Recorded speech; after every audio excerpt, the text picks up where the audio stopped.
Il existe une fatigue étrange dont presque personne ne parle vraiment. Une fatigue qui ne disparaît pas après une longue nuit de sommeil. Une fatigue silencieuse, profonde, presque invisible. Tu te reposes, mais quelque chose en toi reste lourd. Ton corps semble immobile, pourtant ton esprit continue de courir sans arrêt. Tu souris parfois devant les autres, tu avances encore, tu accomplis ce qu'il faut accomplir, mais au fond, quelque chose semble usé. Comme si une partie de toi combattait depuis trop longtemps, sans même savoir contre quoi. Le Bouddha observait déjà cette souffrance discrète, lorsqu'il disait que l'esprit agité porte des fardeaux que le monde extérieur ne peut jamais alléger seul. Alors aujourd'hui, écris simplement en commentaire « Je choisis de retrouver la paix ». Et si cette vérité calme déjà quelque chose en toi, abonne-toi, reste jusqu'à la fin, parce qu'avant de quitter cette vidéo, tu comprendras pourquoi certaines fatigues persistent même lorsque la douleur semble déjà loin. Le Bouddha observait une chose difficile à accepter sur la souffrance humaine. Bien souvent, nous essayons de soigner notre épuisement avec du repos, alors que ce qui est fatigué en nous n'est pas le corps, mais l'esprit. Dans les enseignements du Dharma, cette fatigue intérieure n'était pas vue comme une faiblesse, mais comme le signe d'un esprit devenu prisonnier de tensions invisibles. Le Dhammapada rappelle que l'esprit agité apporte plus de souffrance qu'un ennemi extérieur. Et pourtant, aujourd'hui, combien de personnes vivent exactement cela sans parvenir à mettre des mots dessus? On dort avec son téléphone près de soi, on se compare sans cesse, on attend des réponses qui n'arrivent pas, on porte des blessures anciennes sous un sourire calme, on continue malgré tout, jusqu'au jour où quelque chose en nous commence silencieusement à s'épuiser. Peut-être que cette fatigue que tu ressens ne vient pas seulement de ce que tu traverses, mais de ce que ton esprit refuse encore de déposer. Et ce que le Bouddha comprenait réellement sur cette souffrance allait beaucoup plus loin. Le Bouddha observait une chose difficile à accepter sur la souffrance humaine. Bien souvent, nous essayons de soigner notre épuisement avec du repos, alors que ce qui est fatigué en nous n'est pas le corps, mais l'esprit. Dans les enseignements du Dharma, cette fatigue intérieure n'était pas vue comme une faiblesse, mais comme le signe d'un esprit devenu prisonnier de tensions invisibles. Le Dhammapada rappelle que l'esprit agité apporte plus de souffrance qu'un ennemi extérieur. Et pourtant, aujourd'hui, combien de personnes vivent exactement cela sans parvenir à mettre des mots dessus? On dort avec son téléphone près de soi, on se compare sans cesse, on attend des réponses qui n'arrivent pas, on porte des blessures anciennes sous un sourire calme, on continue malgré tout, jusqu'au jour où quelque chose en nous commence silencieusement à s'épuiser. Peut-être que cette fatigue que tu ressens ne vient pas seulement de ce que tu traverses, mais de ce que ton esprit refuse encore de déposer. Et ce que le Bouddha comprenait réellement sur cette souffrance allait beaucoup plus loin. Comprendre une fatigue intérieure soulage déjà une partie du poids. Mais certaines souffrances restent présentes même lorsque nous croyons enfin les comprendre. Parce qu'au fond, l'esprit protège parfois des illusions invisibles sans même s'en rendre compte. Et c'est souvent là que la fatigue devient plus profonde. Lorsque nous luttons contre des mécanismes silencieux qui semblent nous protéger alors qu'ils nous épuisent lentement depuis longtemps. La vérité plus profonde que le Dharma t'invite à observer maintenant, c'est que beaucoup de souffrances viennent d'un besoin silencieux de validation que nous ne reconnaissons même plus. Vouloir être compris, vouloir être choisi, vouloir être rassuré, attendre un message, une reconnaissance, une attention, une preuve que l'on compte encore pour quelqu'un. Le Bouddha observait déjà que l'esprit souffre lorsqu'il cherche constamment sa valeur à travers le regard des autres. Dans plusieurs suttas, il rappelait que l'attachement à l'opinion extérieure rend l'esprit instable, parce qu'il dépend alors de quelque chose qu'il ne peut jamais contrôler totalement. Aujourd'hui encore, combien de personnes s'épuisent intérieurement à essayer d'être assez bien pour être aimé, accepté ou remarqué? Et cette fatigue devient immense lorsqu'une partie de toi croit inconsciemment que sa paix dépend encore du comportement d'une autre personne. Pourtant, une compréhension commence parfois à libérer quelque chose. Ta valeur ne disparaît jamais simplement parce que quelqu'un ne l'a pas reconnue. Une illusion silencieuse que beaucoup protègent sans le savoir, c'est l'idée que tout irait mieux si certaines choses revenaient exactement comme avant. Un amour perdu, une ancienne stabilité, une version plus légère de soi-même. L'esprit aime parfois reconstruire le passé comme un refuge imaginaire. Pourtant, le Bouddha enseignait constamment l'impermanence. Rien ne reste identique, et vouloir immobiliser ce qui change crée une souffrance discrète, mais profonde. Dans le Phwa Samyutta Nikaya, il expliquait déjà que la douleur devient plus lourde lorsque l'esprit refuse le mouvement naturel de la vie. Beaucoup ressentent une fatigue étrange parce qu'ils vivent intérieurement dans une négociation silencieuse avec ce qui n'existe déjà plus. Ils avancent dehors, mais restent arrêtés dedans. Et cela fatigue énormément le cœur. Peut-être qu'aujourd'hui, la guérison ne commence pas par retrouver ce qui a disparu, mais par accepter doucement que ton histoire continue malgré ce qui a changé. La vérité plus profonde que le Dharma t'invite à observer maintenant, c'est que certaines fatigues viennent d'un dialogue intérieur devenu trop dur avec toi-même. Se reprocher ses erreurs, se comparer constamment, se sentir en retard dans sa vie, croire qu'on devrait déjà être guéri, plus fort, plus stable. Beaucoup portent un juge invisible à l'intérieur d'eux, une voix qui critique tout, exige tout, pardonne rarement. Pourtant, le Bouddha rappelait souvent qu'un esprit brutal envers lui-même ne trouve jamais durablement la paix. La compassion ne devait pas être réservée aux autres, elle devait aussi devenir une manière de se regarder soi-même. Aujourd'hui, tant de personnes semblent fortes à l'extérieur, mais vivent intérieurement sous une pression permanente. Et cette lutte fatigue énormément. Parce qu'aucun cœur ne peut longtemps avancer lorsqu'il se sent constamment insuffisant. Peut-être qu'une partie de ta paix commence simplement lorsque tu arrêtes enfin de te traiter comme un ennemi intérieur. Une illusion silencieuse que beaucoup protègent sans le savoir, c'est croire que penser davantage finira forcément par apporter la paix. Alors l'esprit analyse tout, revient sur chaque détail, cherche une explication parfaite, une certitude, une garantie. Pourtant, plus certaines personnes pensent, plus elles s'épuisent. Dans les enseignements zen, il existe une vérité simple mais difficile. Un esprit constamment occupé finit par perdre le contact avec le moment présent. Le Bouddha invitait souvent à observer l'esprit plutôt qu'à le suivre aveuglément.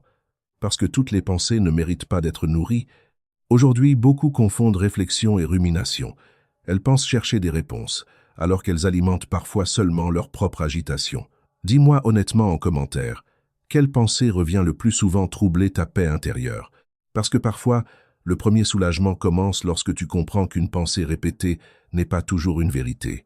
La vérité plus profonde que le Dharma t'invite à observer maintenant, c'est que certaines fatigues persistent parce qu'une partie de nous refuse encore de faire la paix avec l'incertitude. Vouloir savoir ce qui va arriver, être rassuré sur l'avenir, contrôler les émotions des autres, prévoir chaque douleur avant qu'elle n'arrive. Pourtant, le Bouddha enseignait déjà que vouloir contrôler l'incontrôlable est une source immense de souffrance mentale.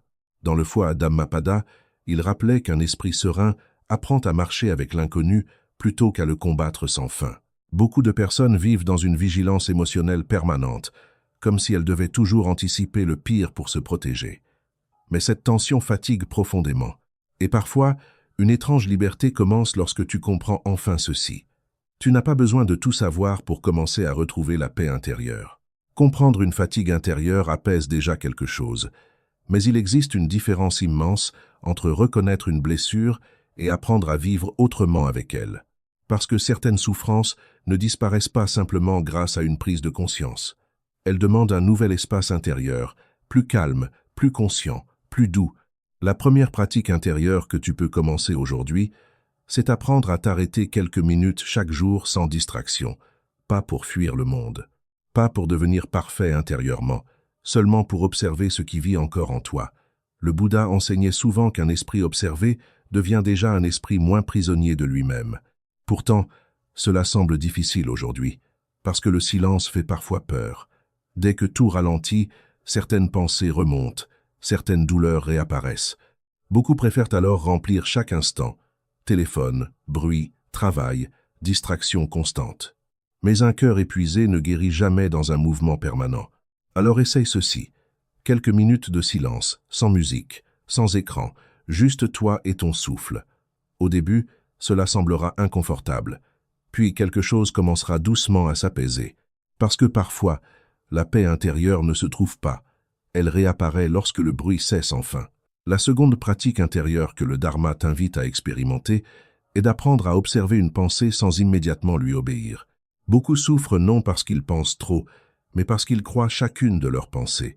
Une inquiétude arrive, et immédiatement l'esprit la transforme en vérité. Une peur surgit, et déjà le cœur s'agite. Pourtant, le Bouddha rappelait souvent qu'une pensée est un événement de l'esprit, pas nécessairement une réalité. Cela paraît simple, mais c'est profondément transformateur. Lorsque tu te surprends à imaginer le pire, à ressasser une blessure ou à te juger sévèrement, essaie seulement de dire intérieurement « ceci est une pensée, pas forcément la vérité ». Ce petit espace change énormément, parce qu'il redonne de l'air à ton esprit. Si cette vidéo calme déjà quelque chose en toi, abonne-toi maintenant. Ici, nous essayons ensemble de comprendre les blessures invisibles que beaucoup ressentent sans savoir les expliquer. La troisième pratique intérieure que tu peux commencer aujourd'hui, c'est ralentir volontairement certains moments de ta journée. Beaucoup vivent avec un esprit épuisé parce qu'ils avancent constamment sans jamais vraiment habiter leur propre vie. Ils mangent en pensant déjà aux problèmes suivants. Ils marchent sans voir le ciel. Ils parlent sans écouter profondément. Le dharma enseigne pourtant une chose essentielle. La paix se trouve rarement dans l'urgence mentale. Dans plusieurs traditions zen, ralentir n'est pas perdre du temps, c'est retrouver une présence oubliée. Alors aujourd'hui, choisis un moment simple.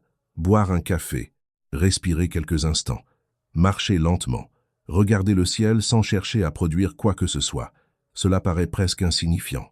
Pourtant, quelque chose change lorsque l'esprit cesse enfin de courir après chaque minute, parce qu'un cœur fatigué retrouve souvent de l'énergie lorsque la vie redevient un peu plus habitée intérieurement. La quatrième pratique intérieure que le Dharma t'invite à expérimenter est d'apprendre doucement à déposer ce que tu ne peux plus contrôler. Cela semble évident lorsqu'on l'entend. Pourtant, combien de personnes vivent épuisées parce qu'elles essaient inconsciemment de contrôler les émotions des autres, l'avenir, le retour d'une relation ou même les blessures du passé. Le Bouddha enseignait souvent que la souffrance grandit lorsque nous serrons trop fort ce qui ne peut rester immobile. Alors essaye ceci. Lorsque quelque chose t'angoisse profondément, pose-toi cette question simple. Est-ce réellement sous mon contrôle aujourd'hui? Si la réponse est non, respire lentement et imagine intérieurement que tu desserres doucement les mains autour de cette inquiétude. Cela ne supprime pas immédiatement la douleur, mais cela commence à alléger quelque chose.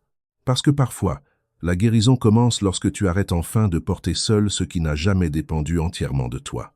La cinquième pratique intérieure que tu peux commencer aujourd'hui, c'est apprendre à te parler avec davantage de douceur.